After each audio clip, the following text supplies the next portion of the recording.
So in this next little video, we're going to be talking about Kierkegaard's definition of existence, right? What does it make that, what is existence for us that is different from that for plants and animals, right?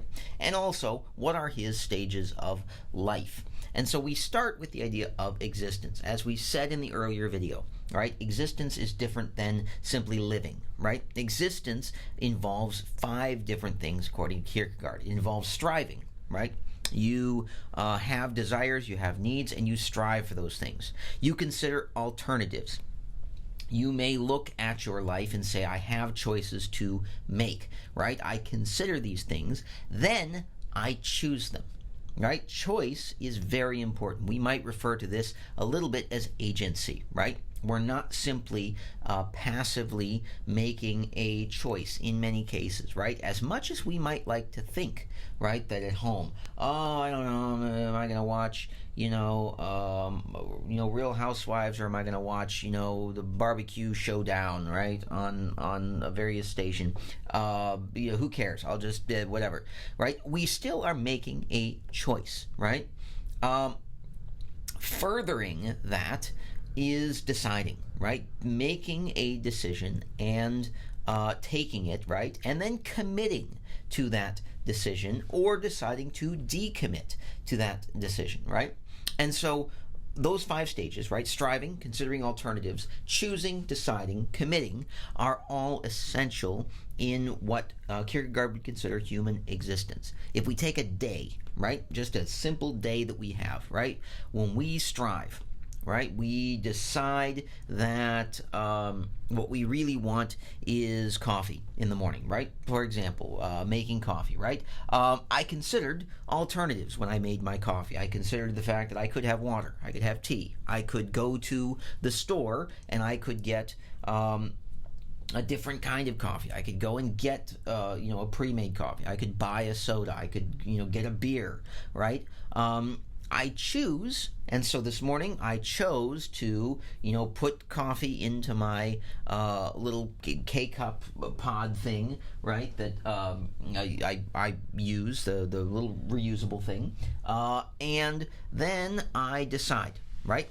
I decide this is what I'm going to do, and I committed to it. I went into the office, I put my K-cup thing in the machine, and I decided it, right? And that may seem like a very small thing to do, but all of those things lead to what Kierkegaard would consider existence. He also talks about the fact that we have choices when it comes to life, and that in life we go through stages, and these stages define how meaningful our life is going to be. Most people start with what he calls the aesthetic stage. The aesthetic stage meaning these are things that we want that give us pleasure. We are pleasure-seeking people. This goes along with other philosophies like Jeremy Bentham and John Stuart Mill, right? That pleasure is the highest form of good, right? And Kierkegaard says that we spend a good deal of time here looking for things like sex, food, alcohol, money, right? And that eventually what happens, we get bored. We decide that these are not things, right? We cannot continue filling our lives with these because they're not meaningful enough. And therefore, we start to look for meaning, and we reach what we call the ethical stage, where we're living for something other than just our own basic needs. We may be living for somebody else. We may decide to get married. We may decide to have children and become more what he refers to as ethical, right? Making choices that make other people's lives better, right? That's what it should be, that we're not just selfish.